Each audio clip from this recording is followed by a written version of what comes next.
बच्चों, स्वागत है आपका हमारे इस YouTube चैनल यूपी फिजिक्स 11 में।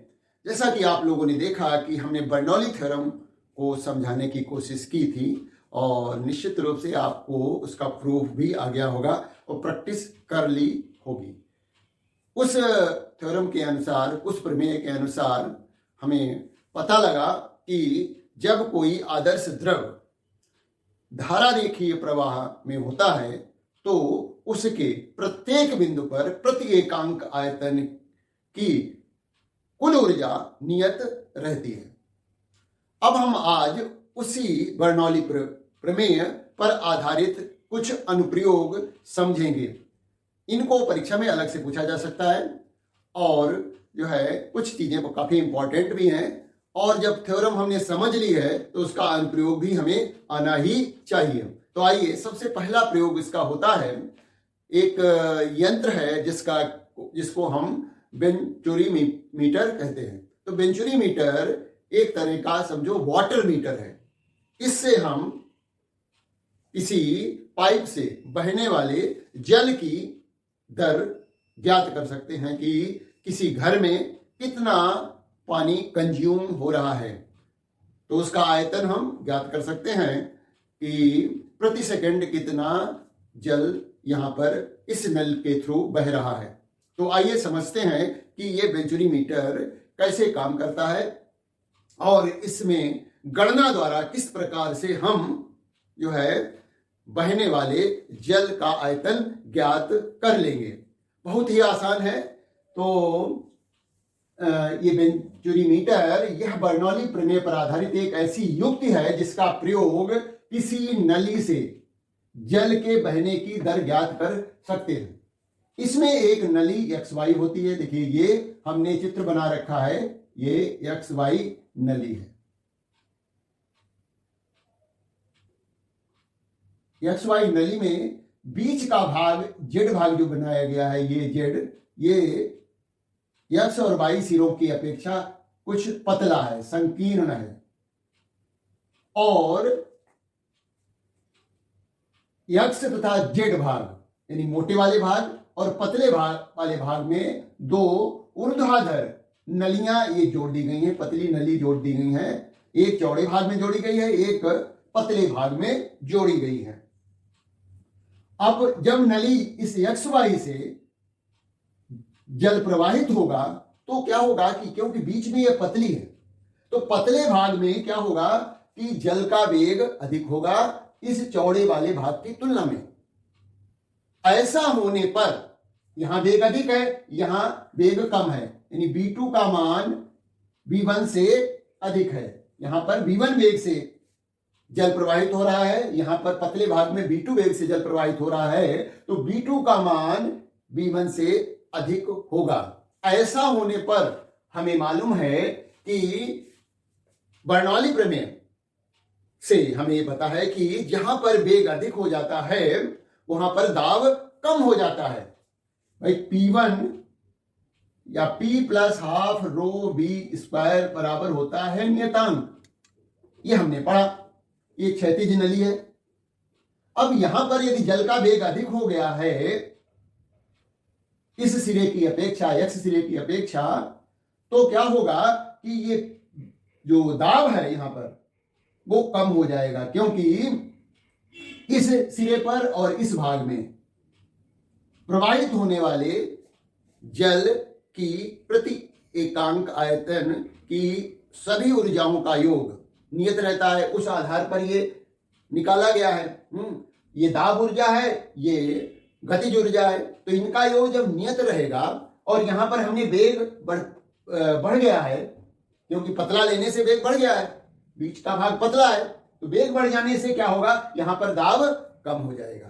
इससे क्या होगा, जो ऊर्ध्वाधर नली लगी हुई है इसमें दाब कम होने की वजह से इसमें कम ऊंचाई तक पानी चढ़ेगा, जबकि यहां पर दाब अधिक होने पर इस वाली ऊर्ध्वाधर नली में ज्यादा ऊंचाई तक जल चढ़ेगा। इसी जल चढ़ने, जिस लेवल तक जल चढ़ रहा है और दोनों में उसका अंतर निकाल लेंगे तो हमें यश पता लग जाएगा। ये दोनों पतली नलियों में जल जो चढ़ रहा है उसके लेवल में कितना अंतर है, बस हमें इतना ही ज्ञात करना है। बाकी सब चीजें हमें मालूम है। हमें इसका क्षेत्रफल चाहिए होगा कि चौड़े भाग का के अनुप्रस्थ काट का क्षेत्रफल कितना है और पतले भाग का अनुप्रस्थ काट का क्षेत्रफल कितना है।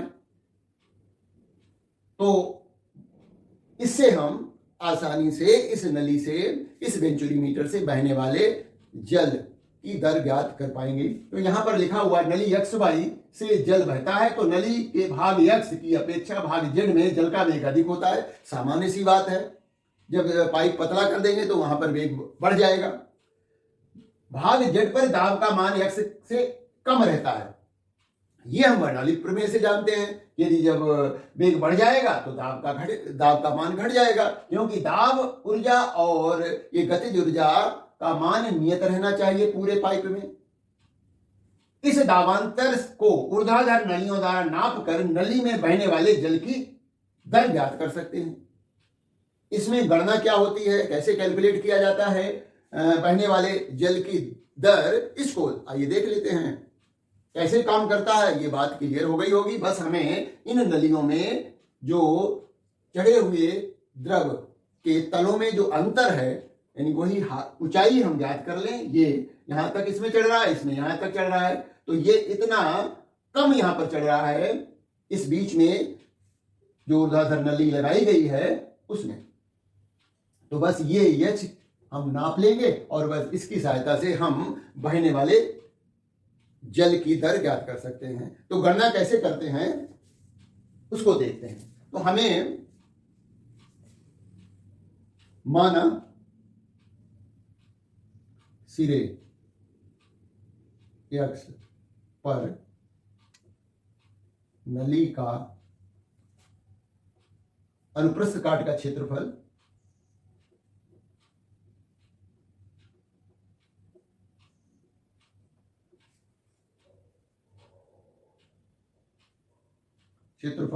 हमने लिया है A1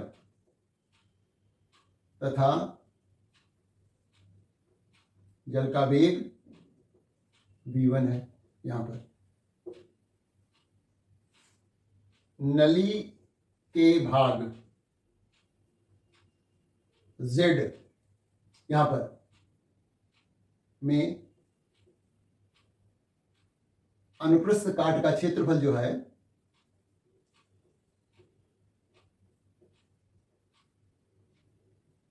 यहां पर जो है क्षेत्रफल A2 है तथा यहां पर जल का वेग जो है वो V2 है।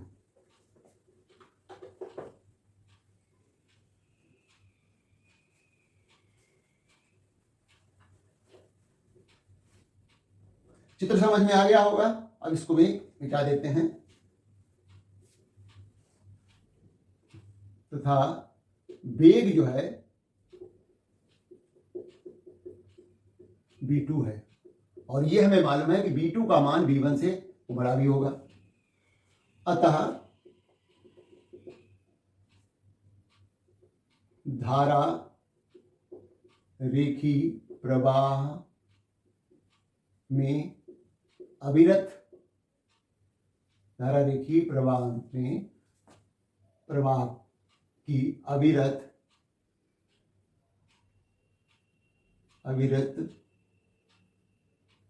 धारा रेखी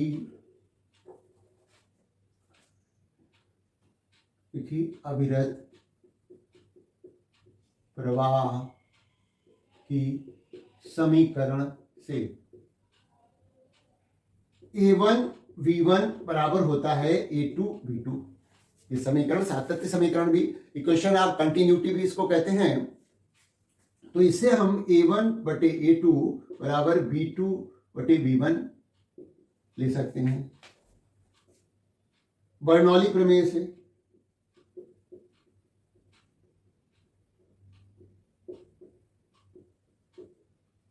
P, क्योंकि ये एक क्षैतिज नली है तो इसमें स्थितिज ऊर्जा वाला पद जो लेते हैं वो नहीं ले रहे हैं। तो P1 प्लस हाफ रो V1 का वर्ग बराबर है P2 प्लस हाफ रो क्या है, घनत्व है V2 का वर्ग। P1 माइनस P2, यानी जो हमने नलियां लगाई हैं उनमें दाब का अंतर क्या है वही हम लिखने जा रहे हैं। इसको उधर ले जाइए तो बना 2 रो V2 का वर्ग माइनस 1/2 रो V1 का वर्ग। यहां पर ये देखिए दाबांतर है, इसको हम बाद में लिखेंगे। यहाँ कॉमन लीजिए, 1/2 रो कॉमन लिया तो V2 का वर्ग माइनस V1 का वर्ग। V1 भी कॉमन ले सकते हैं यहाँ पर, तो हमने V1 का वर्ग कॉमन ले लिया। तो ये देखिए यहाँ पर V1 तो है नहीं, तो क्या हो जाएगा, बटे में आ जाएगा, V2 का वर्ग बटे V1 का वर्ग माइनस 1 हो जाएगा। अब समीकरण 1 से हम V1 बटे V2 का मान लिख देंगे, जो कि A1 बटे A2 है। समीकरण 1 से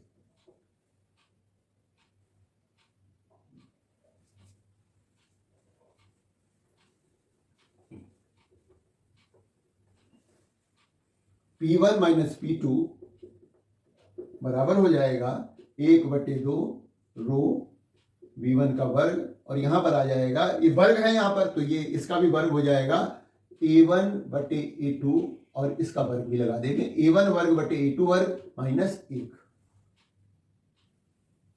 अब देखिए जो दो नली हैं उनमें जो चढ़े गए द्रव की ऊंचाइयों में अंतर h है, अतः दाब का मान जो है, या कहें इन दोनों नलियों में दाबांतर जो होगा वो H रो G के बराबर होगा। द्रव के दाब से हम जानते हैं कि द्रव H ऊंचाई का स्तंभ, इसी द्रव के H ऊंचाई का स्तंभ कितना दाब आरोपित करता है वो होता है H रो G।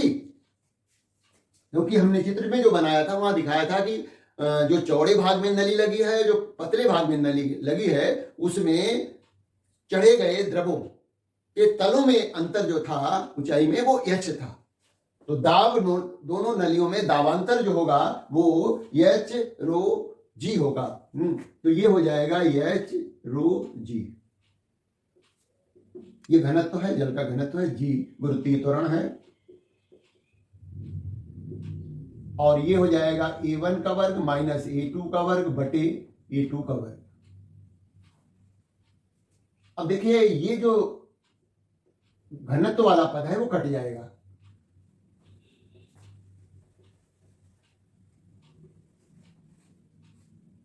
तो ये बचा हमारे पास Hg बराबर B1 का वर्ग बटे 2 A1 का वर्ग माइनस A2 का वर्ग बटे A2 का वर्ग। हमें क्योंकि B1 निकालना है तो B1 का वर्ग बराबर हो जाएगा, 2 से गुना हो जाएगा 2Hg, और ये इधर आ जाएगा, तो A2 स्क्वायर जो हर में है, जो संख्या जी 2 हर में था तो गुणा में आ गया, त्रिशी गुणा कर दी, सीधी सी बात है। और फिर हमने क्या किया, इस A1 square minus A2 square को इधर भेज दिया, है ना। तो जो चाहे तो त्रिशी गुणा करके देख लीजिए, है ना। देखिए त्रिशी गुणा करते हैं तो आ जाएगा 2Hg A2 का वर्ग बराबर हो जाएगा B1 का वर्ग A1 का वर्ग माइनस A2 का वर्ग। तो V1 का वर्ग बराबर हो जाएगा, ये इसके नीचे आ जाएगा, है ना। तो 2Hg A2 का वर्ग बराबर हो जाएगा A1 का वर्ग माइनस A2 का वर्ग। अब देखिए वर्ग हटाइए तो ये B1 इस बराबर आ जाएगा, A2 का वर्ग है ये बाहर आ जाएगा, और इधर वर्गमूल का चिन्ह लगा देंगे हम, 2Hg बटे A1 का वर्ग माइनस A2 का वर्ग। नली में प्रति सेकंड बहने वाले जल का आयतन कैसे निकालते हैं, यानी जो जल प्रवेश कर रहा है वही दूसरी तरफ से निकल रहा होगा, और प्रवेश करने वाले सिरे का जो अनुप्रस्थ काट का क्षेत्रफल है वो A1 है। तो Q बराबर हो जाएगा A1 V1। V1 का मान यहां से रख दीजिए, A2 यहां है, A1 और गुणा हो जाएगा, तो इस तरह से Q का मान प्राप्त हो जाएगा और क्यू क्या है? बहने वाले प्रति सेकंड, बहने वाले जल का आयतन है। क्यू का मान आ गया A1 A2 वर्गमूल 2hg बटे A1 का वर्ग माइनस A2 का वर्ग। ये है प्रति सेकंड बहने वाले जल का आयतन। केवल हमें वहां से उस वेंचुरी मीटर से क्या ज्ञात करना पड़ा? H। बाकी तो सब पहले से हमें मालूम है कि जो है जो वेंचुरी मीटर का मोटा वाला भाग है, चौड़ा वाला भाग है, उसका अनुप्रस्थ काट का क्षेत्रफल A1 कितना है, पतले वाले भाग का अनुप्रस्थ काट का क्षेत्रफल A2 कितना है, तो पहले से ज्ञात करके रख सकते हैं। हम बस H पता कर लें तो बहने वाले पानी की का आयतन ज्ञात किया जा सकेगा। तो ये प्रयोग है। इसके अलावा हमारे दैनिक जीवन में बहुत जगह हम इस बर्नौली प्रमेय का प्रयोग देखते हैं। हमने कुछ लिख रखे हैं, उनमें से वो है, पहला है हवाई जहाज के पंखों की आकृति। अब देखा होगा कि इतना भारी भरकम हवाई जहाज इतने लोगों को लेकर के उड़ता है, उठता है ऊपर। कैसे उठता है उसको आइए समझते हैं। तो पहला जो है हवाई जहाज के पंखों की विशेष आकृति।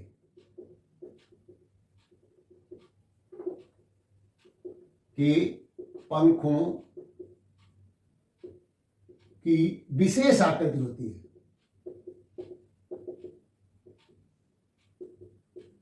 इसमें क्या होता है कि जो हवाई जहाज के पंख जो होते हैं, कि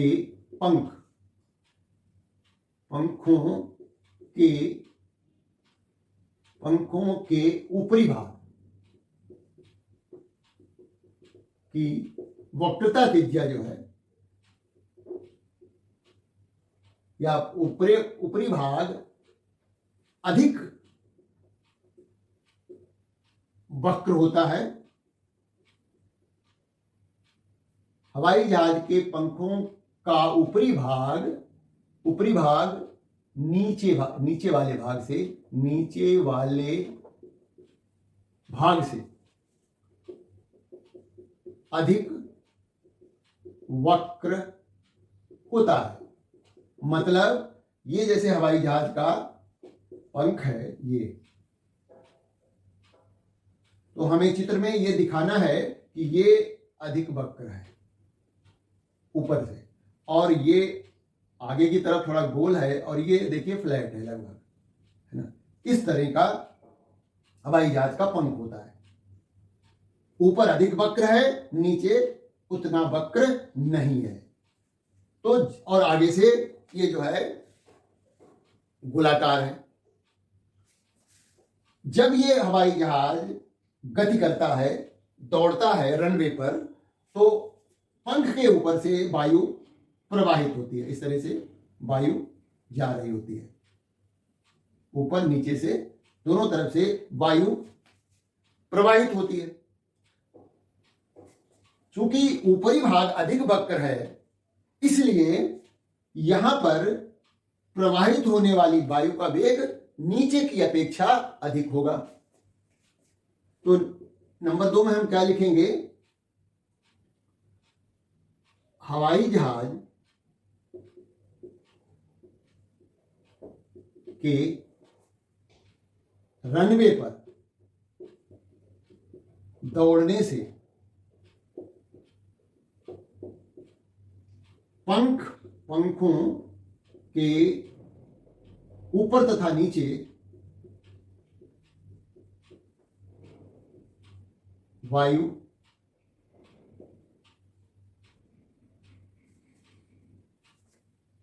निकलती है। हवाई जहाज के रनवे पर दौड़ने से पंखों के ऊपर तथा नीचे से वायु निकलती है। नंबर 3, ऊपर से निकलने वाली वायु का वेग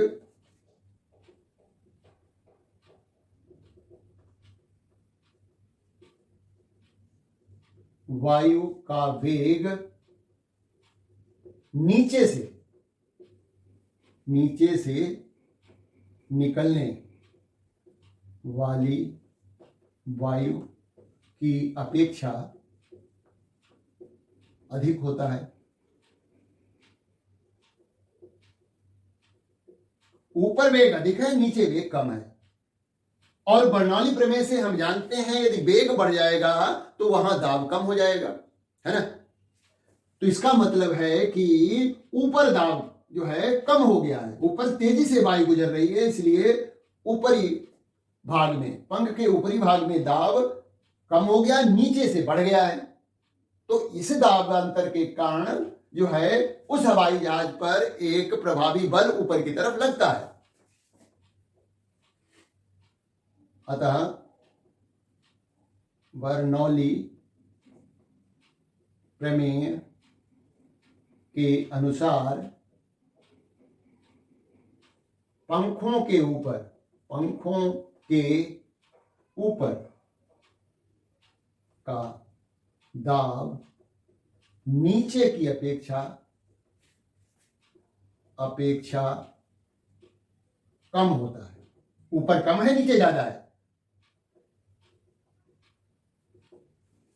अब इसी दाबांतर के कारण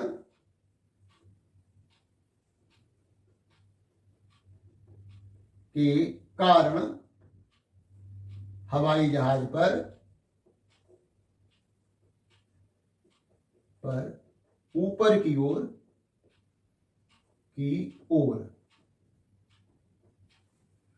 प्रभावी बल लगता है।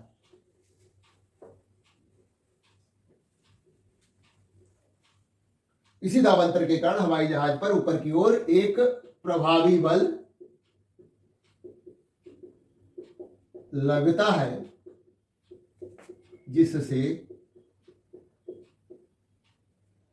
हवाई जहाज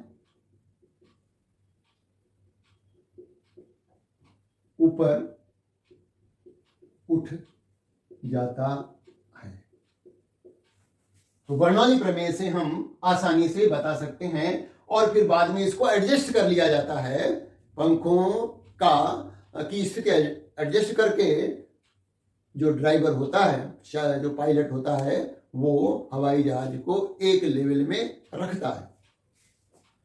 अब एक और यंत्र देखा होगा जो स्प्रे करते हैं हम, जिसको हम एटोमाइजर या कणित्र कहते हैं, वो भी इसी बर्नौली प्रमेय पर कार्य करता है।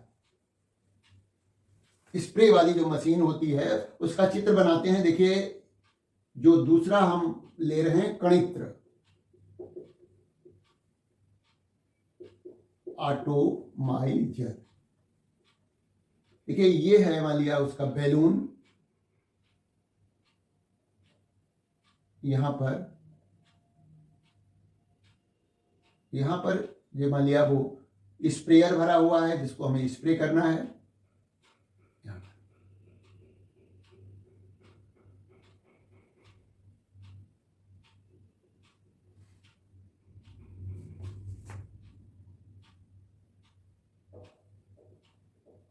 यहां पर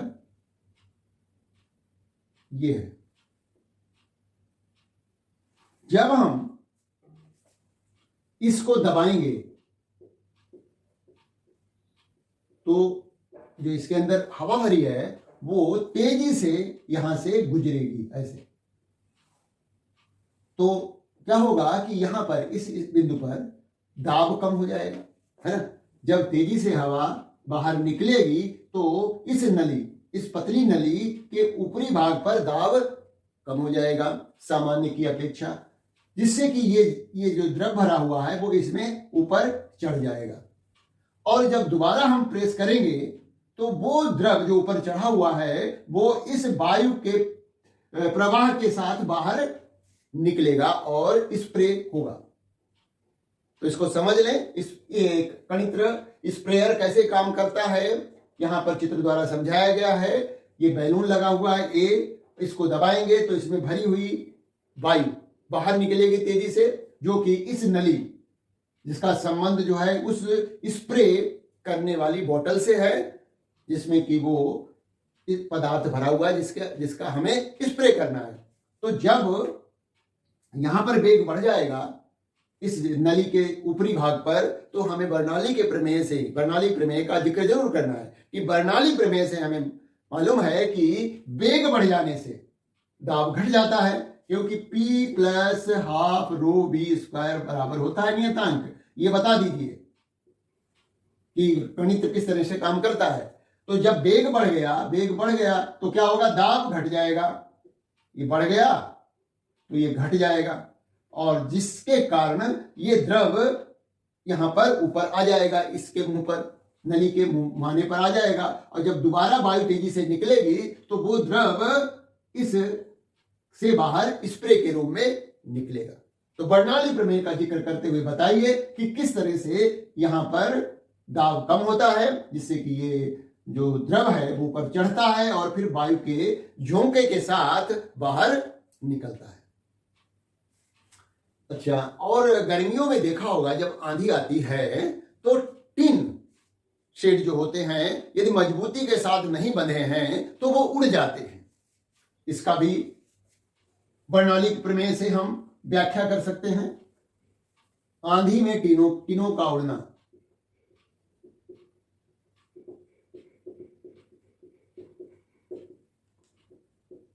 यहां पर जैसे मान लिया ये घर है जिसमें टिन पड़ी हुई है ना, इस तरह से टिन दिखा दो कि ये टिन पड़ी हुई है।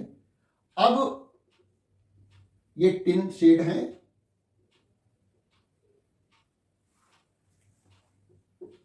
जब इसके ऊपर से तेजी से वायु गुजरेगी, टिन के ऊपर से, जहां लिखेंगे हम हर बात लिख करके नहीं बता रहे, सब एक ही जैसा है। तो जब आंधी आने पर टिन के ऊपर से तेजी से वायु प्रवाहित होगी तो बर्नौली प्रमेय के अनुसार टिन के ऊपर का दाब कम हो जाएगा, क्योंकि यहां पर तो वायु इसके मकान के अंदर, टिन शेड के अंदर तो वेग लगभग शून्य है। यहां तो वायु का वेग जो है, वायु वेग जो है देखा जाए लगभग शून्य है अंदर, जबकि इसके ऊपरी भाग में तेजी से वायु का वेग अधिक है।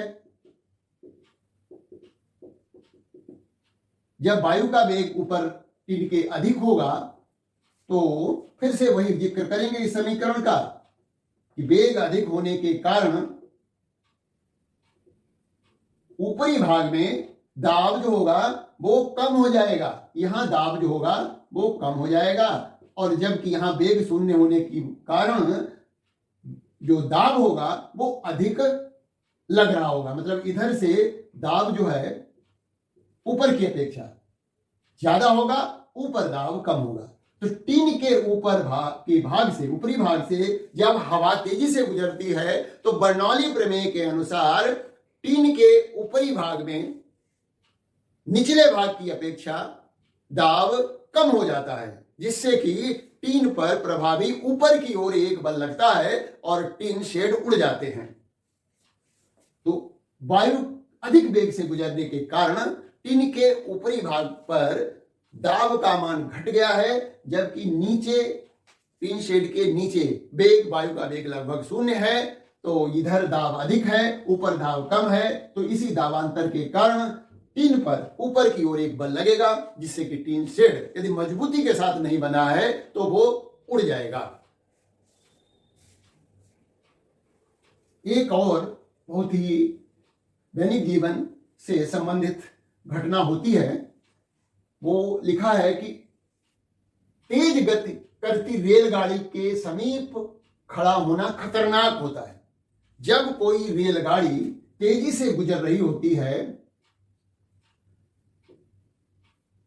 अब क्या हो रहा है कि ये रेलगाड़ी जा रही है तेजी के साथ, है ना, और कोई पैसेंजर प्लेटफॉर्म पे खड़ा हुआ है, तो पैसेंजर और ट्रेन के बीच वायु का वेग अधिक होने के कारण दाब कम हो जाएगा। कैसे पता लगा? ये बर्नौली प्रमेय के अनुसार जब कोई पैसेंजर, कोई व्यक्ति तेज गति करती हुई रेलगाड़ी के समीप खड़ा होता है तो रेलगाड़ी और उस व्यक्ति के बीच बहने वाली वायु का वेग अधिक होने के कारण जो है दाब कम हो जाएगा, उस व्यक्ति के पिछले हिस्से की अपेक्षा। यानी पीछे वायु का वेग उतना अधिक नहीं है जितना कि उस व्यक्ति और उस रेल गाड़ी के बीच है। रेलगाड़ी और उस व्यक्ति के बीच जो वायु बह रही है उसका वेग अधिक है उस व्यक्ति के पीछे भाग की तुलना में, जिससे उस व्यक्ति और ट्रेन के बीच का दाब कम हो जाएगा और पीछे से दाब अधिक लग रहा होगा। अर्थात उसको लगेगा कि कोई पीछे से धक्का दे रहा है ना, और वो ट्रेन की तरफ गिर जाएगा। तो बहुत खतरनाक होता है यदि आप या कोई व्यक्ति ऐसी ट्रेन के समीप प्लेटफॉर्म पे खड़े हैं जो कि तेजी से गुजर रही है, तो ये खतरनाक हो सकता है, क्योंकि बर्नौली प्रमेय से हम जानते हैं कि ट्रेन और उस व्यक्ति के बीच वायु का वेग अधिक होने के कारण जो है उस व्यक्ति के पीछे के भाग की अपेक्षा दाब कम होगा, जिससे कि वह व्यक्ति ट्रेन की तरफ एक धक्के का, एक बल का अनुभव करेगा और वो ट्रेन की तरफ गिर सकता है। कई बार ऐसी दुर्घटनाएं हो जाती हैं, तो इसलिए हमें तेज गुजरने वाली गाड़ी से दूर खड़े होना चाहिए। तो ये भी हमने बर्नौली के प्रमेय से सिद्ध कर दिया। इसके अलावा जो है, मान लिया दो नाव चल रही हैं, पानी में समांतर दो नाव चल रही हैं, उनके बीच जो है दूरी कम है, तो वो तेजी से गुजर रही होंगी, तो उनके बीच गुजरने वाले जल का वेग अधिक होगा उसके विपरीत ओर के। बीच में वेग, जल का वेग अधिक होगा क्योंकि वो पास पास हैं, सीध में जा रही हैं, तो दोनों नावों के बीच में गुजरने वाले जल का वेग उसके दूसरी तरफ, नावों के दूसरी तरफ की अपेक्षा अधिक होने के कारण नावों के बीच का दाब कम होगा, जिससे कि वो आपस में टकरा जाएंगे। एक बहुत ही और दैनिक जीवन से रिलेटेड है, वो है मैग्नस प्रभाव। ये मैग्नस इफेक्ट क्या होता है? क्रिकेट वाले जानते हैं, सुना होगा कि बॉल जो है, क्रिकेट की बॉल स्विंग कर रही है। तो आज आइए समझ लेते हैं स्विंग करना क्या होता है। तो स्विंग कैसे करती है क्रिकेट की बॉल? तो जो क्रिकेट की गेंद जब स्पिन करती हुई आगे बढ़ती है, कोई स्पिनर है, उसने बॉलिंग की, तो बॉल जो होती है, देखिए ये मैंने यहां लिख रहा है, मैग्नस प्रभाव की बात हम डिस्कस कर रहे हैं। ये बॉल है क्रिकेट की, है ना। अब ये बॉल इस तरह से स्पिन करती हुई आगे बढ़ रही है, ऐसे आगे भी जा रही है और स्पिन भी कर रही है, ऐसे जा रही है। तो यहां पर क्या होगा कि इसके ऊपर से बॉल कैसे जा रही, बॉल का वेग हम इधर दिखा दे रहे हैं, ठीक है ना, और इससे ऊपर से गुजरने वाली वायु ऐसे गुजर रही है। अब मान लिया ये बॉल यू वेग से स्पिन कर रही है और इधर और उधर से वायु जो गुजर रही है वो बी वेग से गुजर रही है, ठीक है। तो क्या होता है कि इसके ऊपरी भाग, गेंद के ऊपरी भाग पर वायु का प्रभावी वेग क्या हो जाएगा? देखिए जरा, यहां पर ये बॉल ऐसे चल रही है, तो इसके साथ में वायु भी जो है ऐसे घूम रही होगी ना, और क्योंकि ये आगे बढ़ रही है तो वायु जो है सामने से भी पास हो रही होगी। तो यहां पर ऊपरी भाग में प्रभावी वेग जो हो जाएगा b माइनस यू हो जाएगा। देखिए ये तीर और ये तीर एक दूसरे के विपरीत दिशा में है, जबकि निचले भाग में देखिए ये u है, ये b है, दोनों का वेग जो है समान दिशा में है, अतः निचले वाले भाग में वेग जो है, प्रभावी वेग क्या हो जाएगा? b प्लस यू हो जाएगा। ऊपरी भाग में प्रभावी वेग क्या हो गया? b माइनस यू, और गेंद के निचले भाग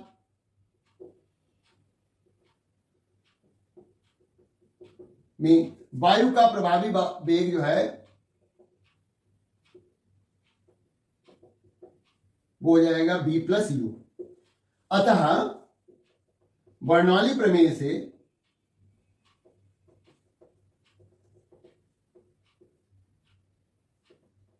गेंद के ऊपर ऊपर दाब का मान नीचे की अपेक्षा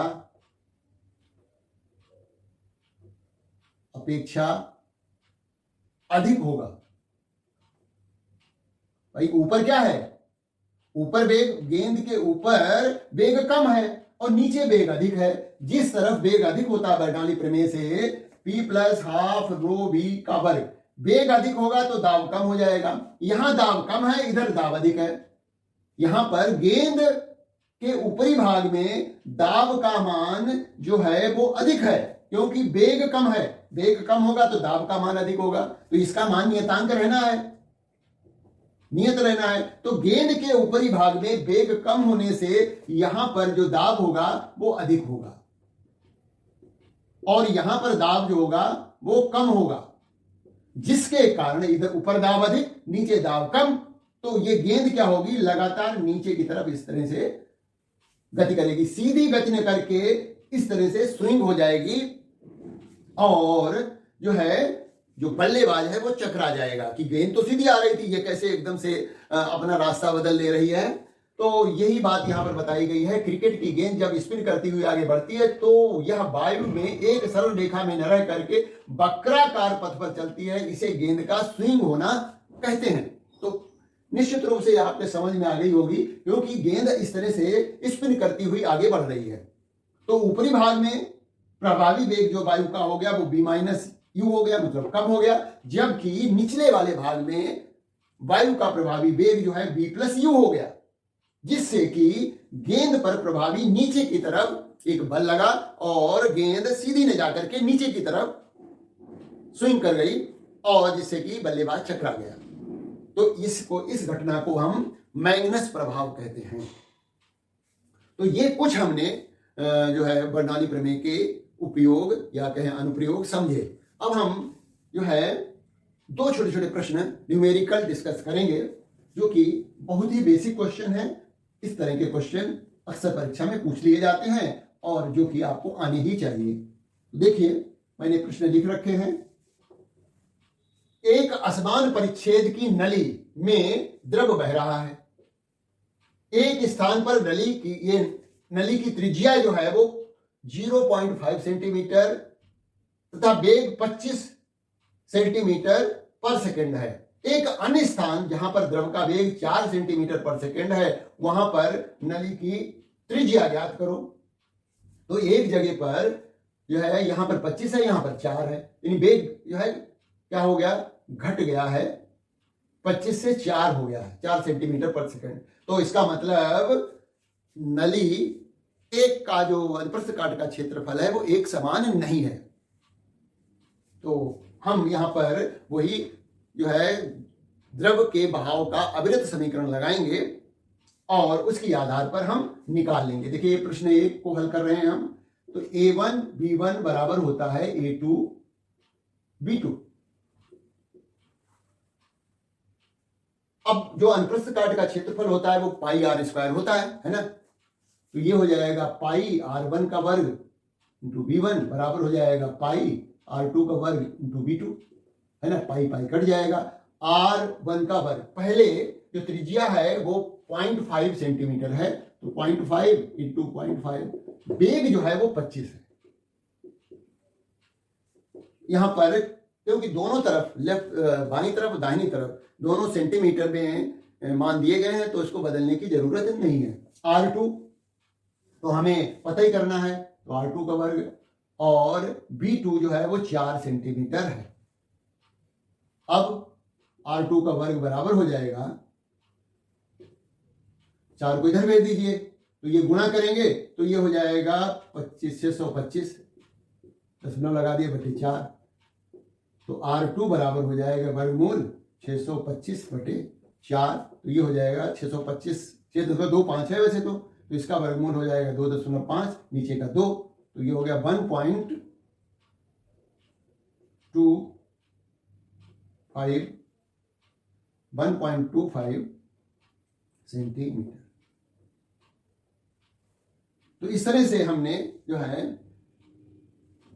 पता लगा लिया कि जो है दूसरा सिरा चौड़ा है ना। वैसे भी हम पता कर सकते थे, देखिए इधर पतला है इधर चौड़ा है। वेग यहाँ 25 है जबकि यहाँ पर 4 है। वेग घट रहा है तो इसका मतलब इधर का भाग चौड़ा होना चाहिए। इधर की त्रिज्या जो थी 0.5 थी, 0.5 थी, जबकि यहाँ पर 1.25 आई है सेंटीमीटर। तो वैसे तो हम गेस कर सकते थे। तो इस तरह से हमने आसानी से दूसरे सिरे पर जो त्रिज्या होगी नली की वो हमने निकाल ली। अगला प्रश्न है जिसमें कि बर्नौली प्रमेय भी लगेगी और ये वाली समीकरण भी लगेगी। प्रश्न 2 देखिए, किसी 0.02 मीटर वर्ग तथा 0.04 मीटर वर्ग परिच्छेद के 2 क्षैतिज पाइप एक दूसरे से जुड़े हैं। 2 अलग अलग पाइप हैं जिनके अनुप्रस्थ काट के क्षेत्रफल A1 दिया गया है। प्रश्न 2 में A1 दिया गया है 0.02 मीटर का वर्ग और A2 दिया गया है 0.04 मीटर का वर्ग। ये पाइप हैं जिनके अनुप्रस्थ काट के क्षेत्रफल एक दूसरे से जोड़ दिए गए हैं, जिनमें जल बह रहा है। पहले पाइप में जल की चाल, इसमें जल की चाल जो है V1 दिया गया है वो है 16 मीटर पर सेकेंड और दाब जो है यहां पर पहले पाइप का दाब भी दिया गया है, P1 दिया गया है वो 2 × 10⁴ न्यूटन पर मीटर का वर्ग, ये दाब दिया हुआ है। तो हमें दूसरे पाइप में जल की चाल और दाब ज्ञात करनी है। इस दूसरे वाले पाइप में जल की चाल V2 ज्ञात करना है और P2 ज्ञात करना है। तो V2 तो हमें इसी सातत्य समीकरण या द्रव के प्रवाह की अवृत समीकरण से प्राप्त हो जाएगा। देखिए A1 V1 बराबर हो जाएगा A2 V2। A1 का मान सीधे दिया गया है, क्षेत्रफल ही दिया गया है, तो इसको ऐसे लिख दीजिए, गुणा V1 जो है 16 है बराबर A2 0.04 है और B2 हमें पता करना है ना।